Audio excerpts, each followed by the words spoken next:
Yeah.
Dr. Vishti, should we start?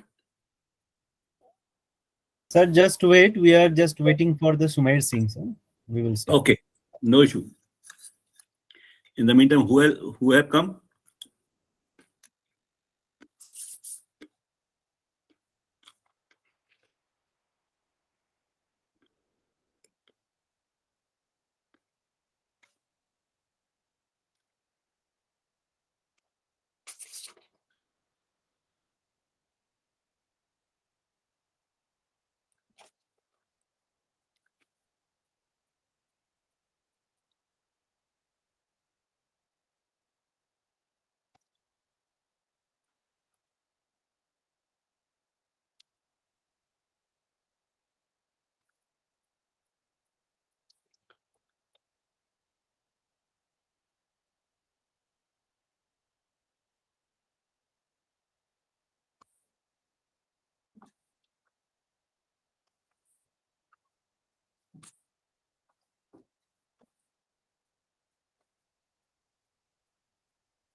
Okay, Amargat sir, Shumer Singh sir will join just within a minute. He is in a program in Yes, Gujarat, okay.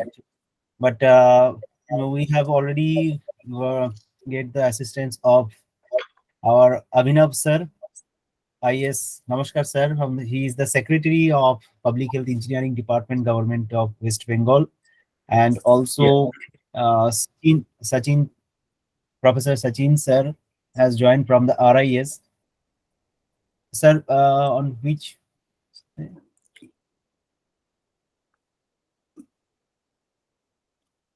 Professor Sachin, namaskar. Okay, okay. Namaskar, how are you? Can you see me? Fine, thank you very much. Yes, yes. So this is the another name I cannot find. That's why. Okay. And also there are some other uh, dignitaries from different parts of India has joined, and also my friend Ismail Balugan from Nigeria. Makodai sir will not be able to join because he is in travel. He is in traveling in for France, particularly for a meeting. Yeah, So okay. I think just within a 2 minutes, 2 3 minutes, let me check once again Dr. Sumet Singh's availability. After that, we will start, and in between, whenever he will join, we will continue with him. Yes, no problem. Just a second, sir.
Mr. Ismail has also joined,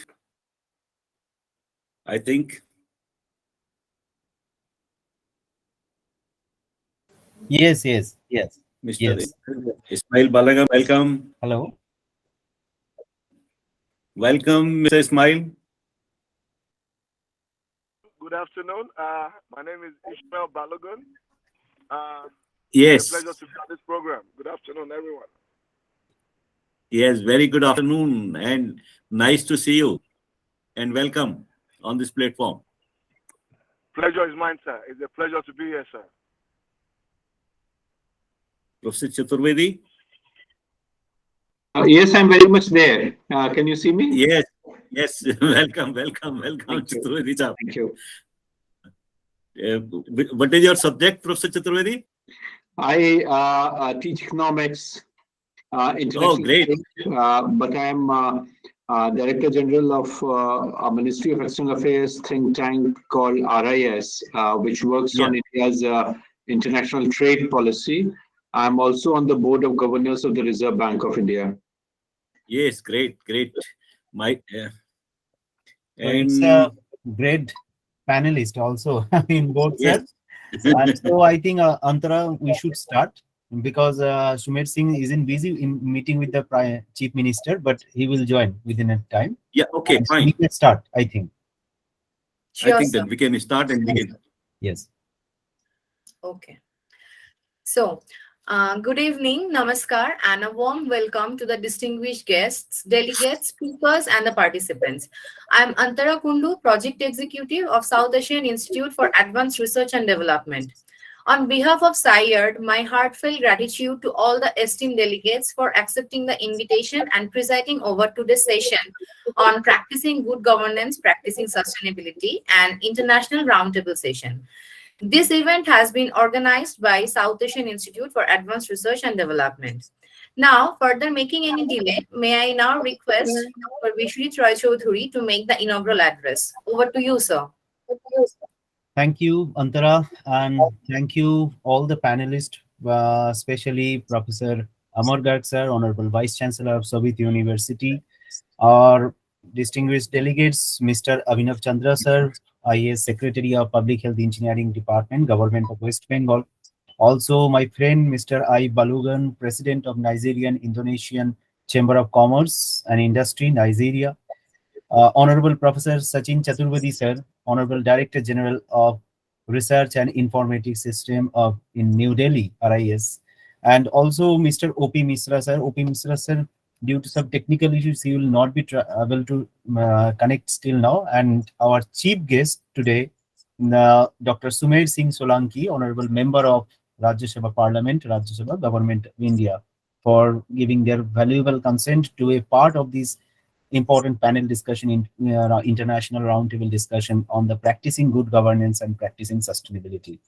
The concept which we have thought, as we know that from the very beginning of our institution, we are mostly focusing in this kind of intellectual discussions. Along with that, our platform is mostly working though in academic research, capacity building, policy advocacy, and livelihood support sector.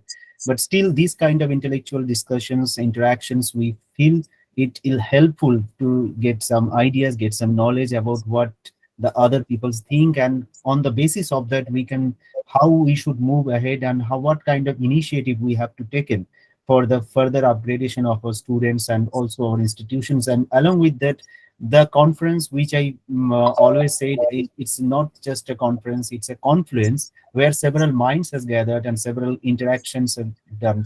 And through that points, also we get to know about the different initiations by the different organizations, by the different people, the think tanks, which were actually helpful to develop the think tanks of our side and all that. So that's why we through this platform, this is our another initiative which we have conducted through our platform, and I believe that this through this discussion definitely we'll be able to know about the concept of good governance, why what are the different government policy, how it is helpful to reach India in a sustainable development goals. So with this, with no longer extend my voice, I would like to request to Antara to go for the next session. And as Dr. Sumer Singh sir will not be able to join still now, so we will continue with the further extension of our program. And also Professor Chaturvedi sir have to leave 7:30. So I requested Professor Amar Garg sir, after Abhinav Binda sir, Chandra sir, he please invite Professor Chaturvedi.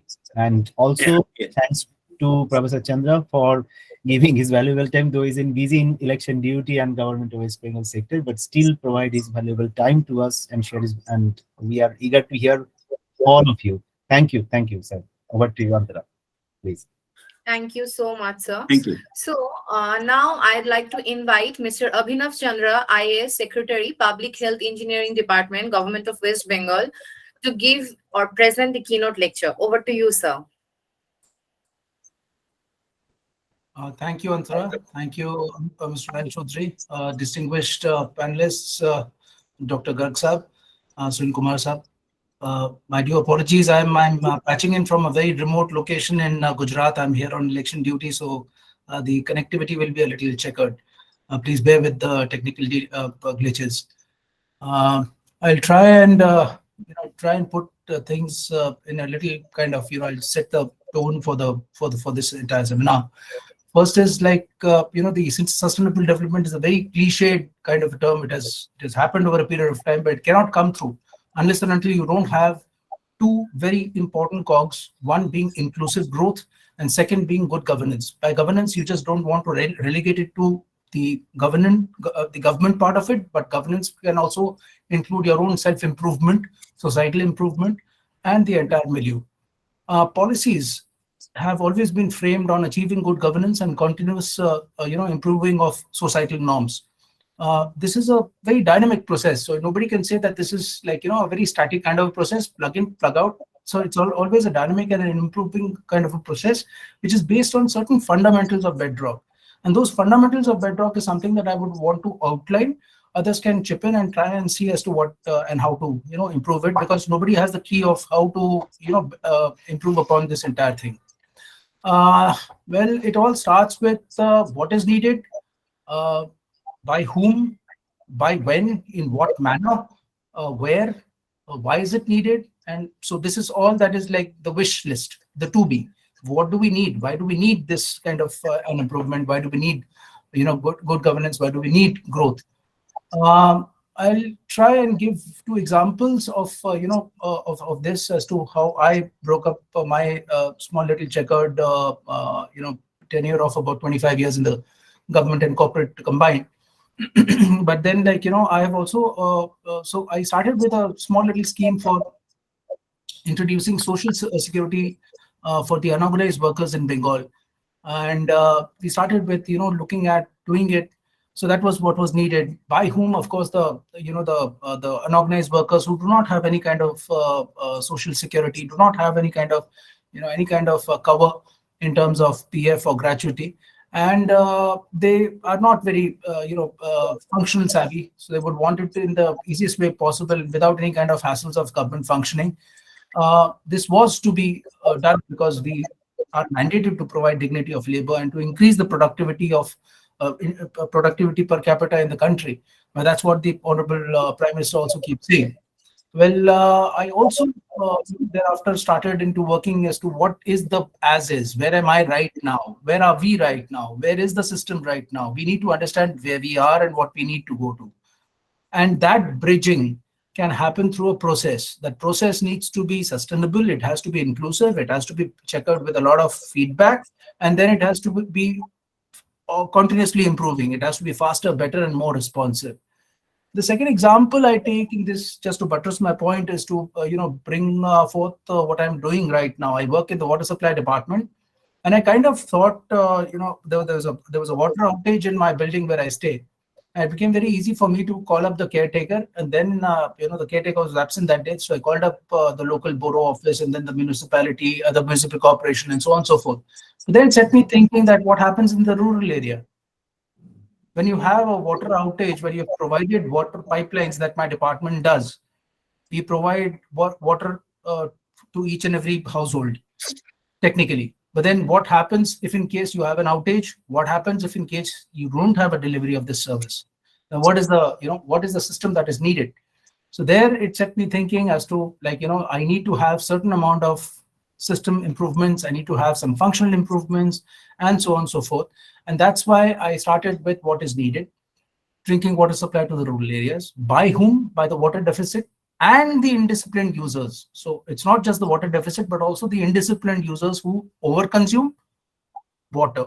So that has its own maladies. That's primarily, in Bengal, with excess usage, bringing in overdrawal of water, leading to other health problems of arsenic contamination, iron contamination, fluoride, and salinity contamination. Well, it was an immediate task. So by when we did it immediately and in the most hassle-free and easy-to-use manner.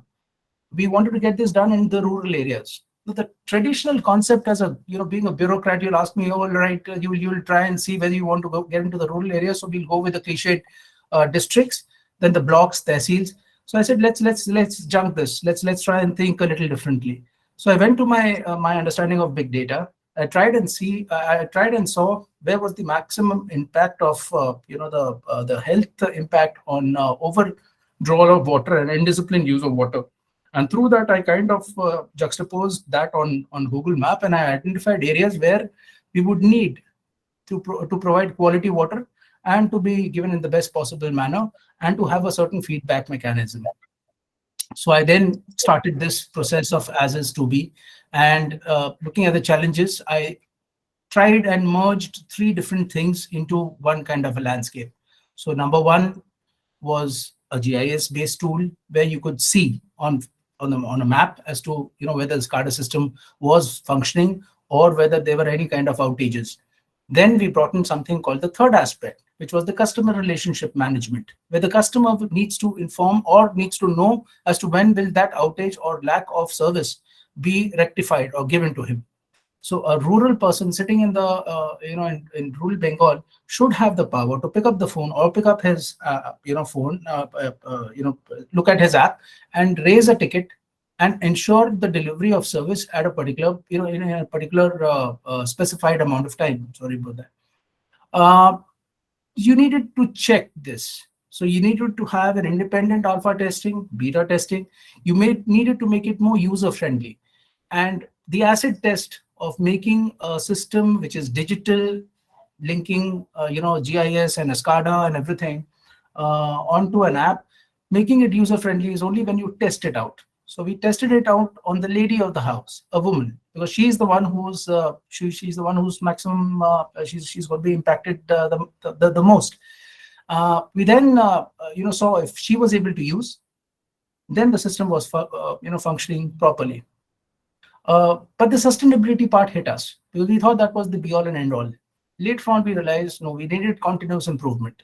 So continuous improvement for looking at better methods, because even this lady of the house was also into disguised unemployment, and she was doing a lot of domestic and household chores, or even farm-based chores, which were not classified or chronicled at that moment. So then we brought in a Swiggy-based or a Uber-based system, which we are thinking of now merging and bringing, so that if a person in the rural area does not get water, they raise a ticket. They call up the helpline, or they look at the app and they raise the ticket, something like you do with your own appliances or something at home. And then you get a feedback that your plumber or your technician is going to reach you at this hour, at this time. Kindly make it convenient to be at home. It made more sense in the rural areas because these people need to apportion their time, and they need to budget their availability at home also vis-a-vis their availability in the farm.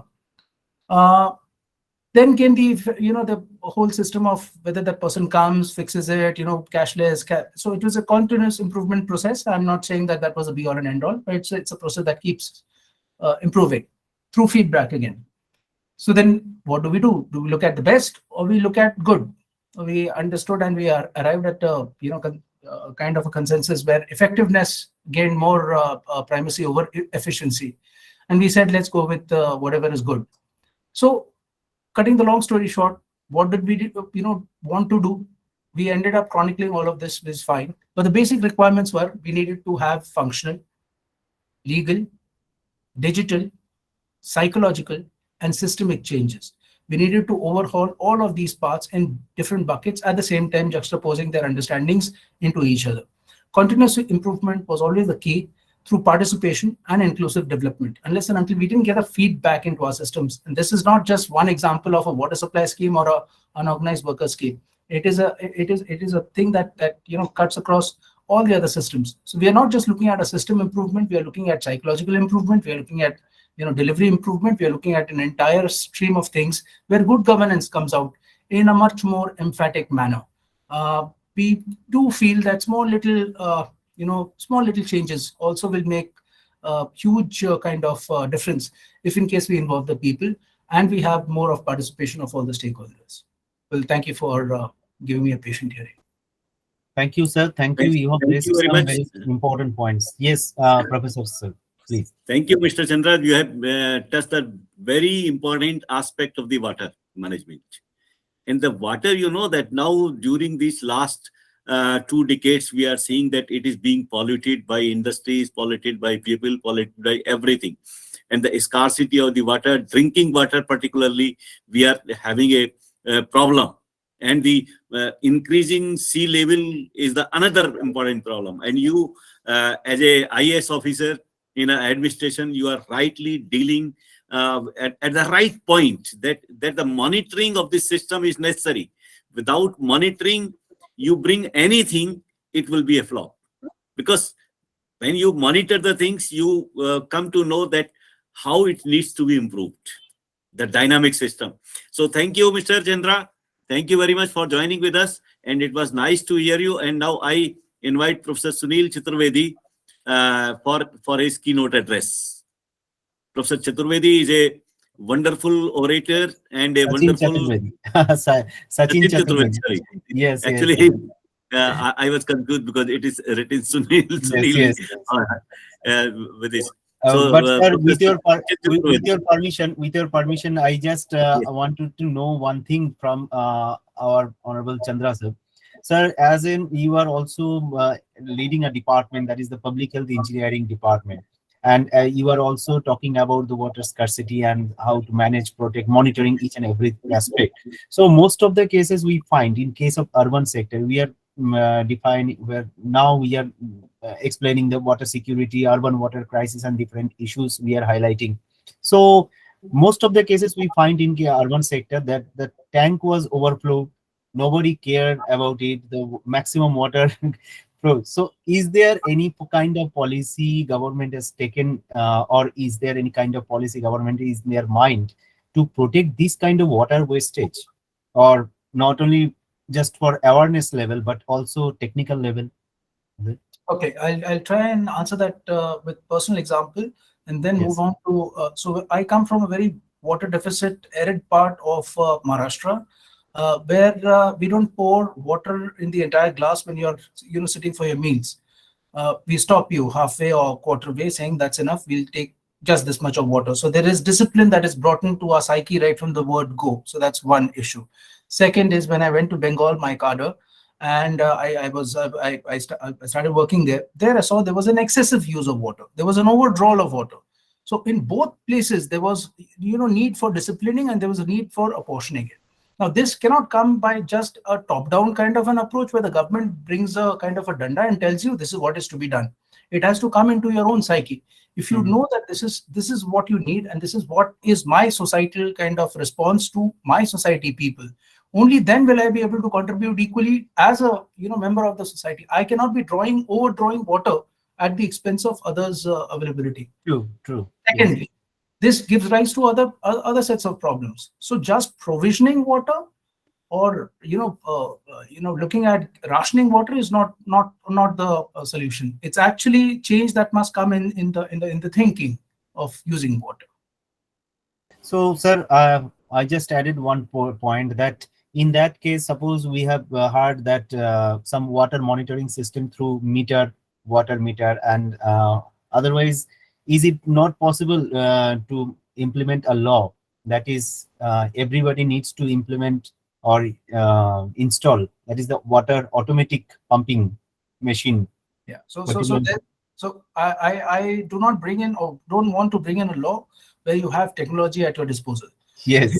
If you have auto cutoffs, if you have regulatory, governors of your supply of water, you have a technical solution to a technical problem. Yes. If you do not have a solution in the technical domain, only then you fall back on regulatory authorities. Otherwise, I'm not a big fan of pushing. Okay. Thank you, sir. So I will request Professor Amargarg for continuing his sessions. Thank you. Yes, thank you, Professor Mr. Chandra. It was nice, and I was happy to listen from an IAS officer that he's on the practical aspect, not on the enforcement of the system. The technology, yes, I know. They say wonderful thing that there is a technical solution for every technical problem. The only thing is that we need to identify the technical problem, and we need to address the technical problem. So thank you very much. So now Sachin Chaturvedi, Professor Sachin Chaturvedi, I invite you for your keynote address. Professor Chaturvedi, please. Thank you. Thanks a lot, Mr. Vice Chancellor, Professor Garg. Thanks, Mr. Chanda, for a very illuminating address this evening. Thanks a lot, Professor Biswajit Roy Chaudhary, for inviting me and giving this opportunity. I must congratulate at the outset South Asian Institute for Advanced Research and Development, SAIARD, for getting us all together and highlighting this extremely important dimension of our polity. Let me also put up the introduction that I think for me should be mentioned, is in terms of, apart from being responsible for this Ministry of External Affairs supported think tank which I'm heading in New Delhi, I'm also Deputy Chairman of the State Policy and Planning Commission of Madhya Pradesh. And being Deputy Chairman of the Planning Commission of Madhya Pradesh, I'm also heading an institute in Madhya Pradesh, which is called the School of Good Governance, Atal Bihari Vajpayee Institute of Good Governance and Policy Analysis. So we have been working in terms of how the good governance is part of our administrative framework, and in what way we bring in within administration the process of good governance, what role good governance plays. And as Danny Roderick once argued in terms of institutions playing a role in development economics in a major way, I think of late we all are realizing that institutions can't go very far if we don't have governance. And I think very eloquently, Mr. Chanda has brought it out. This comes in form of what is being said in terms of sustainable consumption and production, the SCP, the framework that India is going to take forward during the G20 presidency. It is about individual responsibility, our sense of governance, our sense of participation in the governance. And that most of the time we leave on the governments to do. And that is something where citizens' disconnect comes in. And that, I think, is something which is extremely important. In my last 1.5 years engagement with Madhya Pradesh government and with this institute, AIGGPA as it is called, I encourage the faculty members and those of you who are interested, is something like this report which we have introduced. This report, which is here, it reads a Sushasan and Development Report. So how good governance and development are connected for Indian society and for our states. And this is available on the website. You all can see. And in this, we have tried to capture the nuances as to what good governance is all about, and how at the district level we can improvise on the governance part. If you see recently OECD and UN both have come out with two different studies on role of good governance. And as Mr. Chanda was mentioning, I would just capture a few features of good governance. And if you look at the UN framework, it lays emphasis on accountability, transparency, participatory, rule of law, responsive nature of the framework, effective and efficient delivery, equitable and inclusive structure, consensus orientation, and strategic vision. But if the same component of good governance, you look at the World Bank report, it lays emphasis only on 4 dimensions of accountability, transparency, participation, and rule of law. So you find that globally, countries have emphasized in terms of how good governance is to be. And that's the reason why the definition of the Asian Development Bank is not very different from the World Bank definition. So we said that, and I talked to a couple of collectors and other district officials. In fact, GB Rashmi, the CEO of my institute at that point, herself was collected in 2 districts, and we talked to her, and then we thought that why not we compute our own index. And that's Professor Biswajit Rai Chaudhary. It's important that we bring in academics at the district level computation of good governance parameter. Madhya Pradesh now has become the first state to issue such a report at the district level. We have issued reports on financial inclusion, on good governance, and also in terms of how each district may become export hub. So that component, that composition brings in the accountability, participation, rule of law, responsiveness that we are talking about. And on this basis, we have suggested that based on the experience of the COVID crisis, what specific measures each state has taken on good governance. So this particular report is talking about good governance and sustainable development in form of health infrastructure. And this is something which I think we have a lot of lessons to learn from. The focus on hospital infrastructure, the focus on medical doctors or nurses, but no focus on class 3 and class 4 support staff leads to a huge collapse of the structure. So how do we bring in governance at the level of class 3 and class 4 where skills are needed? How do we bring that in, and in what way civil society, the administrative apparatus, the medical professionals, how they all can come together if a pandemic works out in the way that we saw in COVID crisis. So that way, all states, I would say, in their own way, tackled the crisis. Administration, political leadership, media, everybody responded in all different ways, and all offer us a lot of lessons. They have to be synthesized, absorbed, and then implemented as part of the policy process. In Madhya Pradesh, as Deputy Chairman of the Planning Commission, I'm trying to see how SDG implementation at the district level. And as you know, the central government came out with aspirational districts. In Madhya Pradesh, we decided to go for aspirational blocks, because poverty is sometimes confining into specific blocks and not even in the district. The rest of the district is far better. So for SDGs to be taken as part of good governance mechanism at the block level requires a huge engagement. And unfortunately, at the state level, we do not see many states having good academic institutions. Since some of us are involved in SDG framework, I was part of the global negotiating team from India for SDG negotiations from 11 to 13. We gave a lot of inputs to India's SDG negotiations. Now I have opportunity of working at the district level and at the block level as being functionary of the deputy chairman. I'm trying to see how what we negotiated at the global level is relevant at the grassroots level. So that's where, Professor Rai Chaudhary, we need to work out the computations that are needed, the dimensions of work program that are needed, and they would give us the energy that is needed. And that's where I think convergence of academics, convergence of administrative structures in states would provide us the scope to bring in sustainability as part of the good governance mechanism.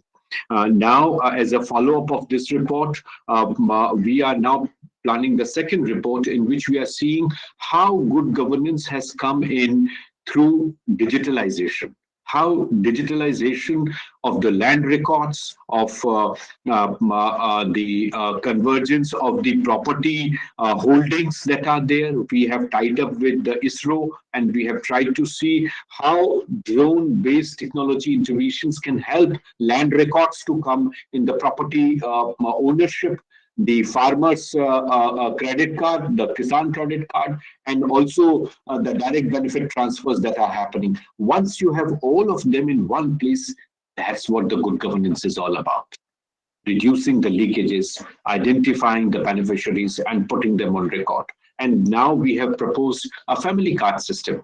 How many in a family are taking what advantages? What kind of bank accounts they have? What kind of direct benefit transfers? What kind of entitlements? And what kind of benefits they are getting? So these issues are now coming up time and again for most of the states. And I think it's absolutely important when some of the states like Madhya Pradesh, as I said, they are now transforming themselves from agriculture to manufacturing or service orientation. So reducing in the GDP share of agriculture to manufacturing. If that transition has to happen, what kind of institutional framework you need? So on recommendation of the Planning Commission, now Madhya Pradesh has become the first state to establish its own statistical commission. Because as an economist, you would know, the calculation of coefficients is not a capability of state administration. Coefficients for calculation of GSDP, the gross state domestic product, has to come from MOSPI in Delhi, which does not give you right picture of your GSDP. So you need to have your own activities properly covered. How do you do that if you don't have ability to capture your own statistics? So now Madhya Pradesh has become the first state in the country to establish State Statistical Commission. And in March, we are going to release a 5 district-based computation of district GDP. Which state is releasing district GDP? But that's what, Mr. Vice Chancellor, I feel we need to move in that direction to bring in governance at that level. And that's the right move as we desire sustainable development goals for reduction in poverty, making the process more inclusive, transparent, and accountable. And that's what the crux is. So I have made just 3 points. One, you need right statistics for capturing SDG and good governance. Second, right institutional framework. And third, good governance comes in with coherence across entities. And once we have this, we would have the development. Thanks a lot for giving me this opportunity. Thank you. Thank you, sir. You are, it's really very interesting points you have raised. And also, for your kind information, I would like to say just a few words that from the very beginning of SAIARD, as I am still a faculty more than 14 years in a postgraduate college under Calcutta University, but still I am the founder of that institution. And from the very beginning, I have focused on some important points, that is to connect why during my academic experience, what I feel that why not academia industry collaboration, it's a common term, but we do most of the cases academic institutions did not know how to use the industry, particularly for academic sectors.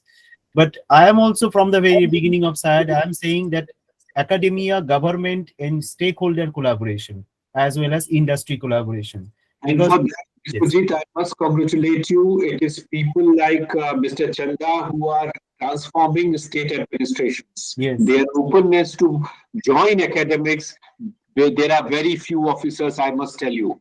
There are very few officers who are open to engage with academics. So I must congratulate you, but more than that, I must also congratulate Mr. Chanda. Thank you. And Mr. Chandra is also quite dynamic officer. I had a chance to meet with him within just only for half and 45 minutes. But within that time frame, I have already recognized that person. And thanks to Mr. Chandra as well. And what I am saying that from the very beginning of our platform, I am trying to connect 4 sectors. I mean the academia, government, industry, as well as the stakeholders in our program. So we have conducted lots of academic capacity building programs, converting the knowledge-based education into the skill-based education system and practicing in that sense. And today, within these 4 years, we have provided the job opportunities of more than 45 students. And those who are already got somebody has said, sir, हमारे पास degree था, लेकिन अपने आपके यहाँ पे करने से हमें स्किल मिला और हम अभी नौकरी कर रहे हैं. And not only in Bengal, but in also other states as well. So this is why from the, as we are mostly focusing to connect the people, connect the dots where the fallacies are there. And ultimately, until or unless academic institution will connect with the government or government will connect with the academic institution, that will not be possible to reach the ultimate goal of sustainable development, which this is my personal opinion. And those who will come, because academic institution is also a think tank who can support, because एक board में government official से industry है, वहां पे अगर 2 academician भी रह जाए तो 2 पॉइंट्स ज्यादा आ जाएगा. 2 पॉइंट्स आने से कोई बुराई तो नहीं है. That is the word. And I think we are working in that sense, and whatever the points you have raised, and congratulate to you for taking such kind of initiative regarding the State Statistical Commission and all the initiatives which you have taken through your department. So really commendable, sir, on behalf of my side. And now I request to Professor Garg and also Professor Sachin, Mr. Chanda, yes. if you have any kind of communication. Professor Sachin, you have very rightly pointed out that we need the statistical analysis. And I would like to emphasize here, and I would like to congratulate the government of India for introducing this NEP 2020. In NEP 2020, it has been made mandatory that the universities will collaborate or will have to collaborate with the industries. But here on this big platform, I would like to point out, because Professor Chaturvedi, you are also here, you can emphasize this in the government also, that we have interacted this point with several industries. But there is a deficit of trust between the industry and the academia both. Both do not want to interact, and they are afraid of the exposure, that they will be exposed. Academia is afraid that we will be exposed with the industry, and the industry is afraid that we will be exposed at the academia. So we need to make such type of the mechanism that, for example, in Germany, when I was in Germany for 4 or 5 years, it was mandatory for every professor to stay in an industry for at least 2 to 4 weeks. And it was mandatory for an industrialist, a technical person from the industry, to stay in the university for two weeks. It was. And that greatly helped when I was in England in 93, 94. Then also I saw that when I was a Cornwall fellow, then my professor asked me before starting my project that first you go to the industry, paper industry, and see what are their problems. And then you design your project. So that is the some of the things. And now what I propose, I have been writing to the government, and through you, I would like to convey that there should be some tax incentive to the industry, so that it should be made mandatory that every industry will give a training or will interact with the with the university, and they should have some tax incentives. And this tax incentive, it should be merged with the CSR, because the CSR fund, 2% CSR fund, it is many times it is not being used for the upgradation of the quality of the education. They are using for several such type of the purposes, which is not solving the right purpose. They have made their own trust. They will give to their own trust, and they will just investment in the tax rebate. So it needs to be addressed rightly. But I must congratulate the government that the NEP 2020 is very much rightly, it has been projected. And for becoming the Atmanirbhar Bharat, we have to focus, and it is a great responsibility on the universities. The project-oriented system, which has been introduced, Shobit University, for example, we have made it mandatory for every student to do a survey work for the local people, report to the government, so that the government can get the correct data, correct analysis. And this statistical analysis is very important for planning. So I must congratulate Professor Sachin Chaturvedi that you have very rightly pointed out that the statistical analysis, survey, and these planning and these things must be made mandatory in the system, and this will to rightly frame the system. And yes, during the last 5-6 years, there is a wonderful good governance. Although there are still several things will need to be checked. India is such a large country, 150 crore nowadays. Now, 8 billion people we have already crossed in the globe. So India is such a vast country that it needs so many things. The digital platform which has been given by Modi ji, it has wonderful in the every walks of life. And as you had pointed out, this this direct transfer scheme, I have interacted with many of the people in the villages. They are really admiring it. That earlier they were not able to get the correct amount of the money. Now the money is being transferred into their account immediately. So this is very good, Professor Sachin Chaturvedi ji. Thank you very much. And Mr. Abhinav Chandra, yes, many of the IAS officers, they shy to interact on the academic platform, which I was rightly saying that the trust deficit. So this trust deficit which you are finishing and reducing, this is the wonderful. Thank you very much. Thank you. So now I would like to invite Ismail Balagan to give the keynote address. Mr. Ismail.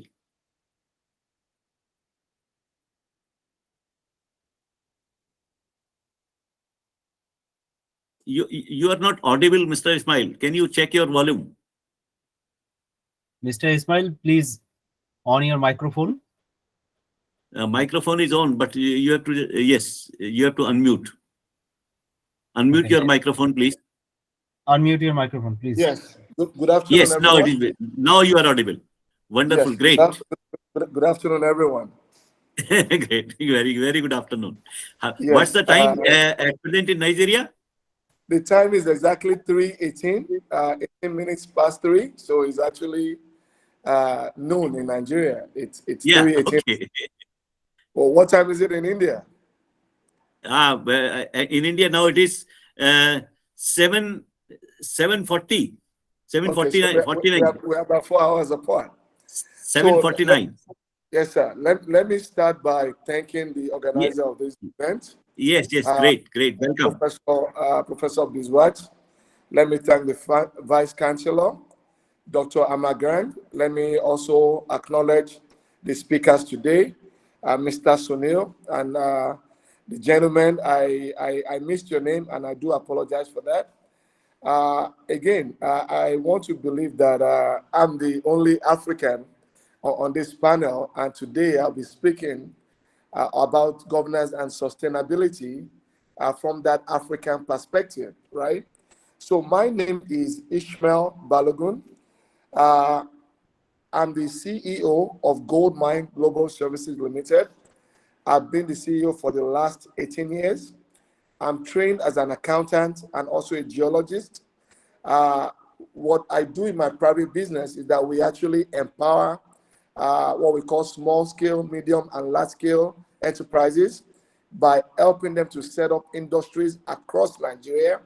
We have done that effectively in the last 18 to 19 years. And in that period, we have actually established over 120 or 130 factories, again, all around Nigeria, because our primary goal was to empower one family at a time and also industrialize Nigeria. So that's in my private sector. As an NGO, I am the president of the Nigerian Indonesian Chamber of Commerce and Industry, right?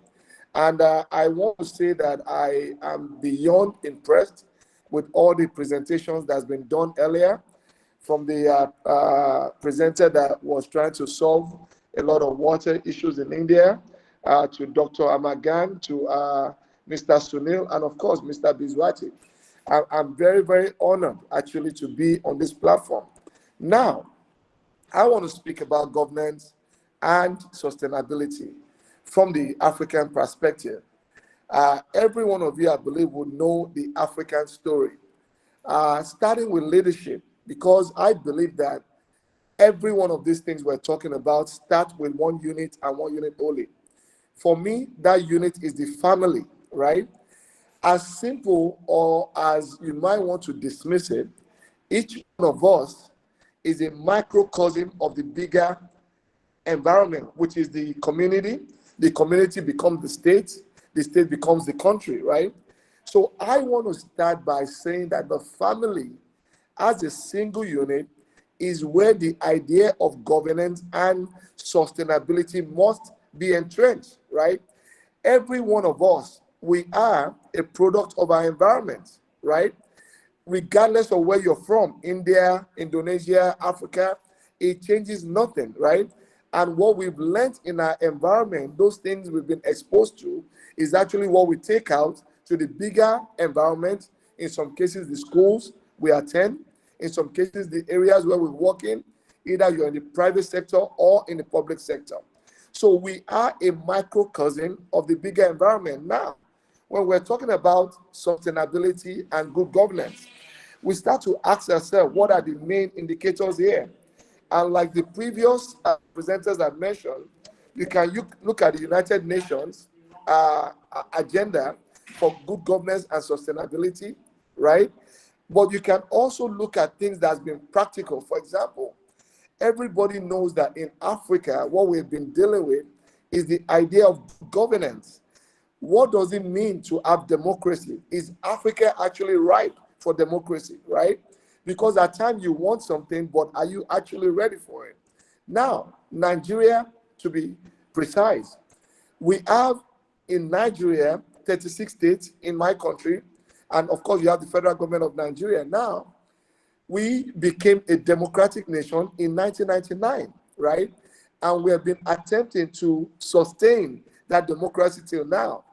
In 2023, we're having the next election. And of course, there's a lot of issues in the land. Now, my question is, when you look at sustainability and good governance, you start to ask yourself, are the governments accountable to the citizens.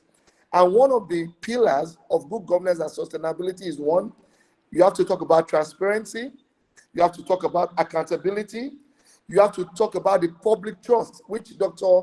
Amma was just mentioning, that from the private sector to the public sector, there's a deficit in trust, right? So exchange of information becomes a arduous task because everyone is trying to protect their interest.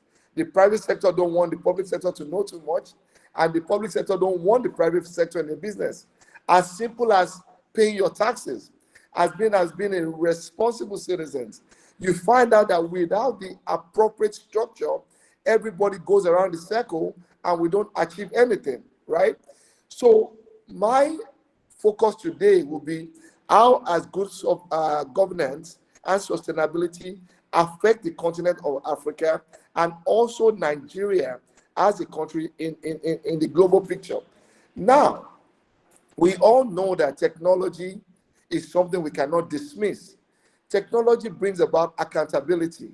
Without the appropriate technology, people tend to get away with all manners of murder. For example, I'll tell you a very current situation in Nigeria now. The railway system was just recently reactivated. It was a transaction between the Nigerian government and the government of China, right? Now, this is a massive public transportation system engaging in transaction in millions of naira. Naira is the local currency in Nigeria on a daily basis, right? Until tomorrow, when you go to the train station, you cannot pay with your card. You cannot pay with your debit card. You cannot buy those tickets online. They would ask you for cash, right?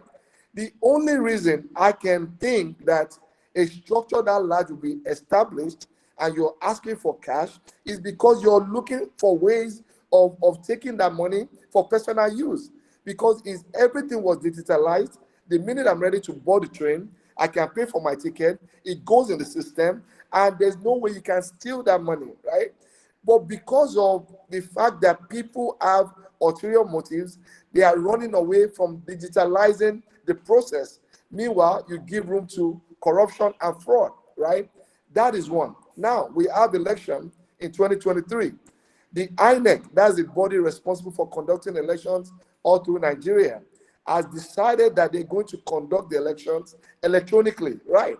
We know that if elections is conducted electronically and the results are transmitted to the House of Assembly, right, the result is probably not what they want, right? So even though processes are being made to have elections done electronically, there's a lot of other agencies thwarting that process, and they would rather do manual counting. Hence, you do not really have democracy, right? You have the word democracy in figurative terms, but in the actual aspect of the implementation of the benefits of democracy, it becomes a huge problem, which we're lacking effectively. Now, in terms of leadership and sustainability from the private sector, I will say again, the private sector is the engine room, especially the small, medium enterprises. That's the engine room of any society. If you develop your SME, then you have the chance of having a robust nation. For example, now in Nigeria, the manufacturing sector is doing less than 10% contribution to the GDP, right? As at 2019 to 2021, the manufacturing sector only contributed about 19 trillion naira to the Nigerian gross domestic GDP, right? Now, agriculture, on the other hand, within the same period, has been able to do 3 times that volume, which is about 55 trillion naira. Now, you ask yourself, manufacturing is such a major component to the economy. How come we're failing so much? We desire to be a nation that is exporting its products to the global village so that we can earn foreign direct investment. But we're not doing that.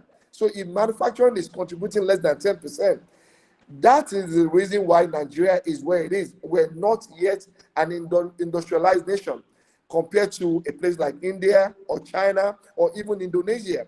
So you have that deficiency. But with what I call digitalization of the manufacturing sector, setting up of industrial hubs all around the country in the 774 local governments, then you can begin to see a massive development, even in terms of power generation. What role do technology have to play with that? What role does digitalization have to play with that? So my thing is, a lot of things we are not benefiting from it because people have run away or shied away from what we call good governance and sustainability. In our private businesses as a CEO, my personal company, you have the board of directors, you have a succession plan, but I can tell you that in Nigeria, very few companies can you say have been owned privately and they've been in business for over 100 years. I can list them on these 10 fingers. Why? Because when a CEO starts his business, he thinks about himself alone. He wants to own 100% equity in the business. He's not thinking of, let me build a robust board of directors. Let me have a robust shareholding structure. Let me have a sustainable program so that if something happens to me as the CEO, that business continues, right? So what happens is that even though you might have a great business, you might have a great idea, once the CEO, female or male, exit the system, you see a very wonderful enterprise crash to the bottom. Why? Because there's no sustainable structure in place, right? So what we have done in my private business is to entrench a very solid system where there's a board of directors, there's a succession plan. The same thing applies in the Nigerian, Indonesian Chamber of Commerce and Industry. Now, in that very Chamber of Commerce, we are responsible for promoting the bilateral trade and investment between Indonesia and Nigeria. In 2021, the trade balances between the two countries is about $2.6 billion. In 2022, going on 2023, our mission is to take that trade balance to $4 billion by the end of December 2023. Now, again, we look at a country like Indonesia, where they're actually doing a lot of things in terms of sustainability and good governance. And each time we engage the government and private sector, we're saying that what has Indonesia done right? What has India done right? What has China done right? What can we learn from these institutions and these countries and then come back to replicate in Nigeria? Now, personally, I don't believe there's anything new under the sun. I strongly believe that you can actually copy and paste. You can take an idea that has worked well in India and ask yourself, how can we adapt this same structure in Nigeria? Because there's a lot of similarities. India has over billions in population. Nigeria, as we speak, is about 20 million and projected to go to 50 million in the next 10 years. So with that population growth, how do you have sustainable structures in infrastructure, in renewable energy, in every aspect of our society, in the health structure? Like my dear friend said, during the COVID crisis, it was a mess. People were dying, but we're thankful to God that the death numbers in Nigeria wasn't as ridiculous, right? Just because we're fortunate. Not because we have any real structure on ground to combat the COVID. And we're talking about COVID today.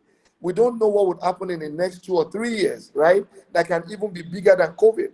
So how do we make sure that, for me, the purpose of being part of this wonderful panel session is the fact that I want to learn personally what is happening in India, in the academia, in the private sector, in the public sector, and what can we collaborate on and bring to Nigeria. Like when I was speaking with Professor Biswat, we are looking at a situation where let's set up a training facility, a series of conferences that will help bring the best experts all around the world to Nigeria. Let's begin to train people in the private sector. Let's begin to train people in the public sector on what we call accountability. Without accountability, everybody continues to run in circles. Corruption persists. We don't get the growth we're looking for. Everything runs in deficiency. We want accountability. We want transparency. We want good governance. And beyond it all, we want a way where we can start to train these participants from the public sector, from the private sector, and let them know that these are world standard, United Nations standards, and this is what is adaptable everywhere else in the world. Because I can tell you that Nigeria as a nation is actually one of those countries, unfortunately, that has not entrenched good governance, and they do not have a proper sustainability structure. And the future doesn't look that good, unfortunately. So I would want to listen to my co-panelists, Dr. Amar, Professor Biswat, Mr. Sunil, to see how can we transfer, knowledge transfer, what has worked in India, because our situation is very similar. What has worked in India, how can we transfer that to Nigeria? And what I'm proposing is that let's take this from an online session, let's plan adequately, let's invite you to come to Nigeria, let's put the proper structure in place, let's plan adequately, and let's impact. That is the way this kind of session can start having real impact in our society. I hope I'm within the time frame I've been provided. Thank you very much once again. It's an honor to be here, and I do appreciate every one of you. Thank you so much, sir. Thank you, Thank Mr. you. Ismail. You have rightly Yes. pointed out that we need to collaborate. We need to collaborate at a global level so that each and every country get the right knowledge and right things over the globe. There should not be a supremacy of any one country over the entire resources of the nature in the world. The nature has given enough. This need to be shared, and the collaboration is one of the very important things. But you have proposed that we should come together, we should discuss, and we should disseminate. Yes, I would request Mr. Vishjit that we should have some more such type of the conversations. Some more people should join with us, and some more people will bring something good for the entire world, for the sustainable development. Thank you, Mr. Ismail. You have rightly pointed out. Thank you, Mr. Ismail, and thank you, Professor Garg, as well. And also, from this platform, I would like to share one good news that from SAIARD, we have, from the very beginning, we are connected with the world through the different types of academic and in the dialogues collaboration. And recently, we have taken an initiative to connect the world and to connect the world to know each other, particularly either maybe in Africa or in Russia or in Indonesia. So we have started that communication with the countries, and tomorrow we have another session, that is the Indo-Ireland dialogue. And as Ismail is also my friend, and he's also working not only in industry sector but also in intellectual academic sectors as well. And very soon we are going to sign an collaboration and MOU type, and we are going to start such kind of dialogues, intellectual dialogues. And hopefully these dialogues can be a think tank and policy advocacy sector. It will help also in support, not only for African sector, but also Indian sector as well. And we can also jointly find out some opportunities, some possibilities for both of our institutions, for both of our countries, as that our coming future can be able to the part of that also. So thank you, Mr. Ismail. And if from any panelist would like to ask any queries to Ismail, you may ask. Is there any queries from anybody?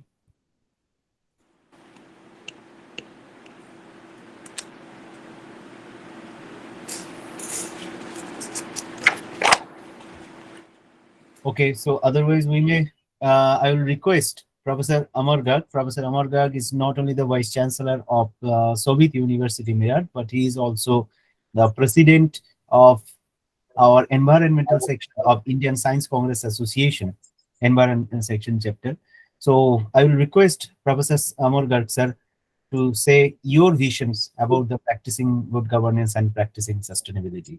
Obviously, I will also request to mention one point, but because since long back of your career, you are working on environmental sector. So how environmental governance, because now the governance meaning has not only communicated with the administrative level, but it also spread in the different multi sectors. Environment is also one of the sector. Water sector, as from Mr. Chanda has defined how water sector can be a part of the good governance sector. So I will request you to mention on specifically focus on environmental perspective. Thank you. Thank you, Mr. Vishjit. It is my pleasure and honor to discuss some of the aspects of the good governance in sustainability. You know that we are talking about the sustainability since last 2 decades in academia. But in fact, in 2016, when UN took this resolution for the Sustainable Development Goals, 17 development goals which have been defined, and the target has been given to achieve this target by 2030. Let me be frank enough that it is difficult to achieve the target of by 2030. Maybe because of the 2 years they have gone in Corona. But in Corona, we have learned many things. I will come on that aspect later on. Let me come on some of the aspects of the SDGs which we urgently need to address. That is, what do we need to have the sustainable development goals? The first and foremost is the poverty. As you are seeing that now the US-Ukraine war, it has also increased the food crisis. And the sustainable development goals to achieve that, or to reduce the poverty and to reduce the food security, or to give the food to the entire world, I would like to suggest that the entire world is having enough food. The only thing is the distribution. The problem is the distribution. And now some of the countries, I have no hesitation to say that the countries like US, they are dictating the terms to the entire world that you do not do this, you do not do this, you do not do this. Why? This is a free economy. When we have entered the WTO, then why the some of the countries are pressing hard to some of the other countries to follow their dictation of their terms? Now, the enough sufficient food is available in India to give to the several countries. So the sustainable goal, good governance at the international level is required. And UN slowly and slowly is losing the hand. The UN needs now at this time a greater role. The 5 countries which are dominating and deciding and dictating the policies to the entire world, this need to be addressed. This need to be reviewed. And there should be no such type of the veto powers for such type of the things which the international treaties have got. So first, this thing I'm giving this my viewpoint for the food security. The second thing, for the poverty. For poverty alleviation and the employment, these two things are related. If we are able to problem of the unemployment, then the poverty will be automatically addressed. As Mr. Ismail has said, the SMEs, small medium industries, the government of India has already emphasized on the small medium industries, but we need to focus on this type of the system in the entire world, even in the developing countries or the small countries which are struggling with the economy. And coming during the last 5-6 years, the India is coming to the forefront, and we are doing. But at this time, we need to make such type of the systems. For example, if we say the hunger, the criteria of the hunger at the international level which has been made, it is not right. Do you think that in India the people are having the hunger it is shown in the hunger index at the 107th position? No. You are determining the hunger index with the health of the child. But what about the majority? And the data collection, as Professor Sachin Chaturvedi has said, that the data collection is one of the very important thing. The statistics is one of the very important thing. The data what the international agencies they collect, they collect through their NGOs. And these NGOs are funded by them. And the data is not right. So from this platform, what I would like to suggest that India is now a big country, and when we have to become the Vishwa Guru, then we have to lead the world. And we have to define the terms that what should be the criteria for the poverty, what should be the criteria for the hunger, and what should be the criteria for the water. For example, Mr. Chandra has rightly pointed out the drinking water. Drinking water can be given only when we stop polluting the soil. The most important thing is that if we are having the healthy air, healthy soil, and healthy water, then all the things are solved. Everything will be resolved. This is Mr. Vishjit, what you said, the environment. So I am summarizing the entire thing, the entire sustainable, that we have to focus on the health of the water, health of the soil, and health of the air. And for sustainable development and the sustainable nature is necessary. Now I come on the very basic point. The most of the people, they are emphasizing in the entire world that grow plantation, forestation. Everybody is claiming and everybody is asking for the forestation. Now in 2020, the research has been made using the satellite pictures and using the modern technology, that how much is the green biomass on this entire earth is 82.4%. Now, how much you want? Do you want it 90%?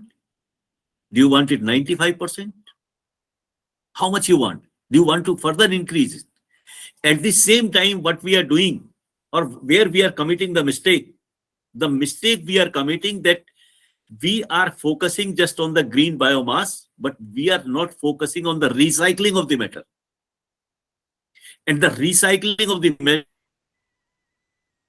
the waste, pouring of the lignocarbohydrates, pouring of the plastic, pouring of the e-waste, pouring of the everything in the soil and the earth, dumping everything. And now when the earth is being totally polluted, then we have started dumping in the sea. And the sea water is polluted. And due to the pollution of the seawater, now you are seeing that the microplastic particles, they have entered into our ecosystem, into the food chain. And you will find that now the microplastics or molecules, our blood also, they have entered to our blood. From where? They have entered through the food chain. So for this sustainable development, what we need, that we need the balancing of the system, the entire things. First of all, we need to stop the use of the chemicals in the agriculture. What these chemicals are doing the harm, particularly the systemic chemicals, systemic insecticide, systemic fungicides, which go into the chain, in the food chain, and that alarming level that we need to, because what they are doing the harm, they are killing the microbes, they are killing the microbial system. And when this microbial system is being killed, then this dump, you see that when you enter in the Delhi, you find at the entry of the Delhi, you find a huge dump of the wastage, which is not being degraded. Now, the research has also demonstrated that around this waste dump, in the area of that area, the groundwater is contaminated. The groundwater is having the heavy metals. Groundwater is having the carcinogenic compounds, which cannot be cleaned, which cannot be eradicated, which cannot be separated. And they are entering into our system, into our body. So we need to develop a sustainable society, a sustainable nature, and the sustainable earth. And for that, we immediately need to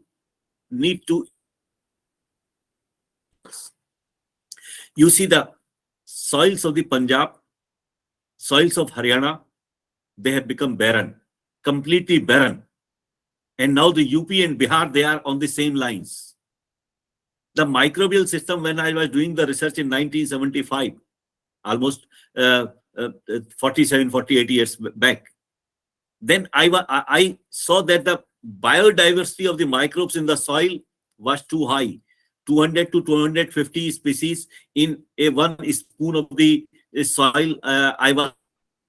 But now after these years, when I am finding the same soil, when I am analyzing, then I am able to get only 40 to 50 species. So the biodiversity doesn't mean that only the plants. The biodiversity means the entire system needs to be protected. So for this sustainable development and the good governance, what we need to develop such type of the technology, such type of the things, and such type of the communication with the farmers, communication with the society, communication with the administrators, communication with the industries, communication with everything, monitoring. As Mr. Chandra said, monitoring is one of the very important things. For example, I have proposed last time also through this platform that now you are introducing this pollution tax. You have imposed, suppose, the pollution tax. Now the one industry is emitting the huge amount of the pollutant, and one industry is polluting less, but you have imposed the tax on both the same. Why? This pollution tax should be directly proportional to the amount of the pollutant released by the industry. The tax on the vehicles, pollution tax on the vehicles, should be directly proportional to the amount of the pollution emitted by the vehicle. Suppose I use my vehicle only 50 kilometers or 100 kilometers in a week. I pay the same tax. What the other person is using the 500 kilometer in one day, that person is polluting more. So we need to develop such type of the system that it should be. For example, we have been advocating through this platform and through the Shobit University platform that we need to change the definition of the forest, definition of the jungle. Now, in such a vast society or such a development society, we cannot afford the large forest. So we should change, or we should make it mandatory that each and every house and the office will have to leave 15 to 20% of the space for the biodiversity, for the forest, for the jungle, the small jungles. Now the pollinators are being reduced. Everything. Now I come on the urban development society. What is the system that we are going vertical? We are erecting that 14 male, 30 male of the building, the vertical development, and the horizontal we are having the grass, and we say the beautiful colony. No, this is not environment friendly. The grassland is horizontal, the green biomass is horizontal, and consumption is the vertical use.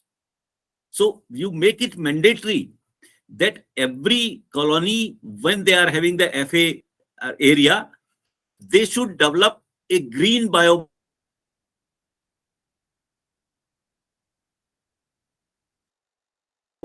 to that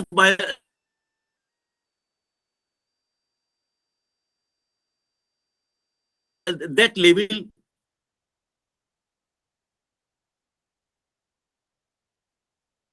What they have erected the vertical. So vertical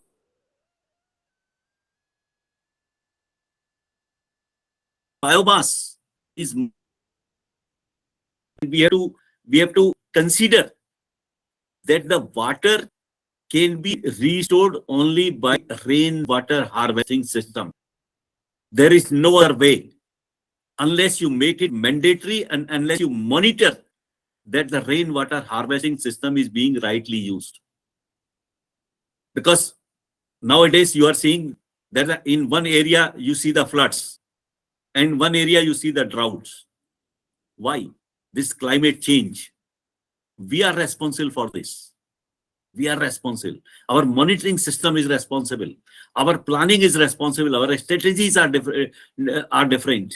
So we, as an entire world, we need to sit together. For example, in COP27, we have set certain target that the decarbonization, for decarbonization, the best technique is that we have to capture the carbon and we have to put into the soil. We have to put in the soil. The technology, for example, you said that there is a solution for a technical solution for the technical problem, because the carbon emission will continue. It is for next 20 to 30 years. Still, we are going to use the fossil fuel. Maybe that it may be reduced, but still we are going to use. So carbon emission will be there. So we have to develop the technology that the carbon should be captured and should be dumped into the soil and should be dumped into the somewhere, and it should be converted. So these some of the things. Still, we have to go a long way for the sustainable development, to achieve the sustainable goals. Although the government of India during the last 5 to 6 years, I will say that the major emphasis by the government of India is during the last 3 years. In the first after 2015, things are improving, but still we need to address them at a large level. So with these few words, I would like to sum up my things, because I'm seeing that the time is running out. So we should focus on the healthy air, soil, healthy water. And to achieve these things, we have to focus on the balancing of not only the green, not only the plants, but we have to keep into the mind of the microbes also. We have to stop the chemical use. We have to stop the wastage. We have to recycle. We have to focus on the recycle and reuse. Unless we focus on recycle and reuse, you will find after 25 years, the solar panels, what will happen? We have not thought that if we do not develop a technology for recycling and reuse of these panels, they will become a dump and they will become a problem for the disposal. So for the recycling and reuse, we need to think that is the conversion of waste into wealth. That should be the philosophy. Shobit University is working on the same, the conversion of the waste into wealth. A partner of the Shobit University in developing the new technologies, in educating the people, in educating the society, and in bringing. So thank you very much for giving me an opportunity to discuss my views about this sustainable development and the good governance. And good governance need at a global level.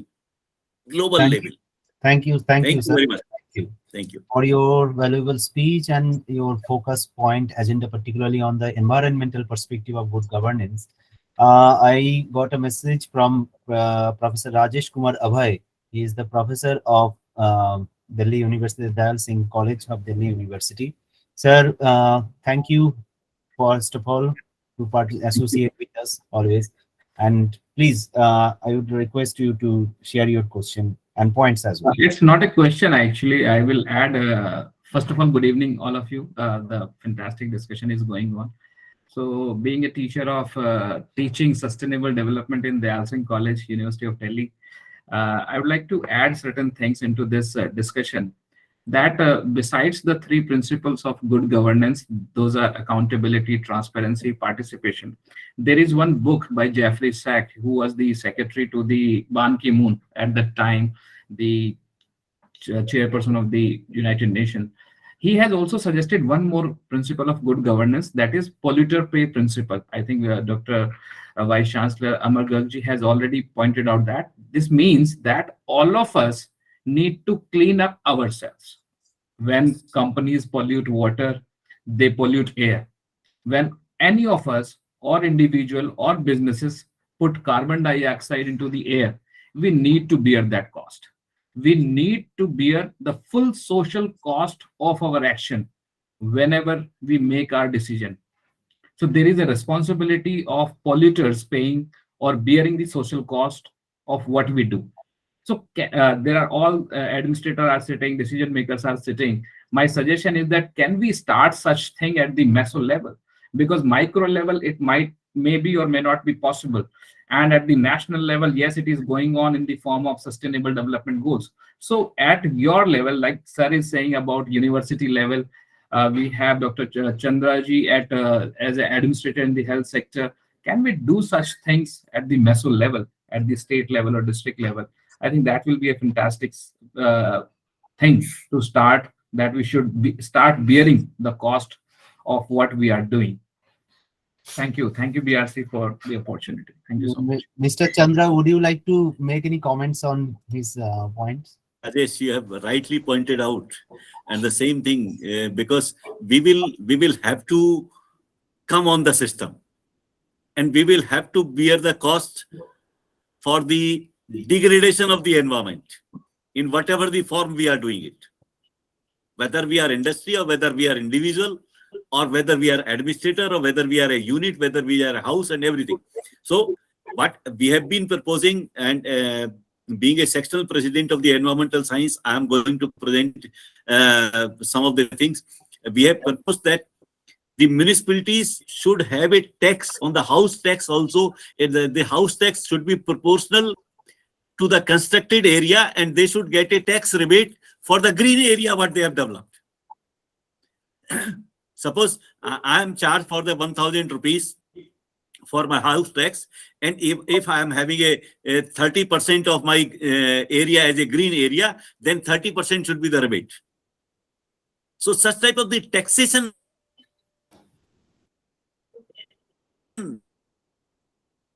incentive, unless you give the incentive to those who are cleaning the system, and you penalize those who are polluting the system, then you have to make a balance. Then only the things will be sustainable. So that is the viewpoint. But we are going to propose in the Science Congress also. That is, there should be balancing. Thank you, sir. Thank you. Now, I will also request to Mr. Chandra, because मैं देख रहा हूँ बहुत time से sir एक मन लगा के सुन रहे सारे बात, and hopefully it will be helpful in case of further planning advocacy. So sir, आपका अगर कुछ points आप यहाँ पे बोलना चाहते हैं, please उसमें. Or just a quick kind of thing. Sustainability and governance primarily rides on the concept of inclusive economic growth. By inclusivity, I mean to say that, what is mine, I will not necessarily take what is apportioned to somebody else. So there has to be a societal balance. Now, if in case I'm polluting more than what I'm supposed to, as Professor Garg was saying, I should be penalized. There are systems for that, but the first and foremost concept of any kind of sustainability or any kind of good governance is inclusive economic growth, where there is, there is equity. I'm not asking for equal kind of thing, but there is an equity in in sharing and participating. The second thing is, rather than going with quick fix solutions, we should try and address that. Yes, where can we bring in a certain amount of continuous improvement. Government's role, I believe, is more to initiate. It's like the Abhimanyu. They break the Chakravyuh. And thereafter, to move in and spread further, the private sector needs to come in through its various things that we have discussed. Now, that can only happen when there is economic growth that is guaranteed. If you do not have economic, kind of incentivization, there is nothing that's going to, sustain. Simultaneously, it has to be inclusive. That's where the government has to play a role. That you can't take more than what you're supposed to. Just keep it in check so that everybody gets equal, not equal, but at least the equity parameters should be there. So there has to be a progressive kind of a growth chart to it. Very interestingly put by all of you regarding transparency, accountability, and my gut feel is, if there is a technical solution, we should not go in for any other kind of interjection here. So if in case there is some kind of a mechanism in which I can see what is my carbon footprint, and I can kind of see that entire thing over a period of time and get it testified, or either on a blockchain or any other thing, so that kind of will hold me in good stead, and I'll be able to see as to what and how much do I need to be penalized or incentivized. So It's work in progress, yes, but governance and sustainable development may or may not go together. But then inclusive economic growth is something that we need to have, which should be all pervasive. But I would love to spend time with each one of you, and just send me the email IDs of all you wonderful people, so that I can at least share some ideas and connect with you guys on one-to-one. Thank you for this. Sure, sir. Sure, sir. And definitely, what I feel or assume that now we are also thinking on good governance with the G governance, and now it's sorry, E governance, and after that it is the era of G governance. I mean the geospatial governance, because as per the national geospatial policy, you know that most of the data we have to convert in the geospatial data. And as we are from the very beginning of our platform, we are working on that, and we have design some models, design some data, and also through our different initiatives we have taken that to support. And that kind of data, hopefully in future, it will be required in case of the government sectors as well, though we are studying. And in that sectors, the governance, the environment, each and everything is related. And as Professor Abhay also mentioned, Professor Garg also mentioned, and Mr. Chandra has designed that there should be environmental equity. Governments can be a part of a society, and now public has to be a part of that governance as well. Until or unless public, academic institutions, industry, stakeholders would like to take into the part, because most of the cases we feel that this is the responsibility of government, and we just have to enjoy. We are coming here to enjoy the session, but not. We have to interact, we have to participate, we have to work together, and then the system will go on. Otherwise, it will be a burden of only one sectors, I mean the government sectors, and until or unless participants will join. Even this is the another case. This is in that sector. In this case, there will be the another part is the in case of the government sector as well. They have to take some initiatives as that they can be more approachable to the public sector, to the common people, to the common academic institutions, industry sectors as well, as that they can public or other sides people can also feel or can think that yes, it is our responsibility. They is not the outsider of the society, or they're not in the hierarchical level. We are the same for the country, for the development. And after that, whenever we have to do that, we can develop this kind of mindset among us. Automatically it will be helpful for the betterment of our society. I'm not saying that it's possible to reach the each and every goal of sustainable development within a short span of time. It's not. It's a sustainability. I'm thinking it's not just a concept, it's a practice. Until or unless we mention it in our or practice it within our lifestyle, it should not be possible, or it is not be possible for any government to reach help us to reach that level.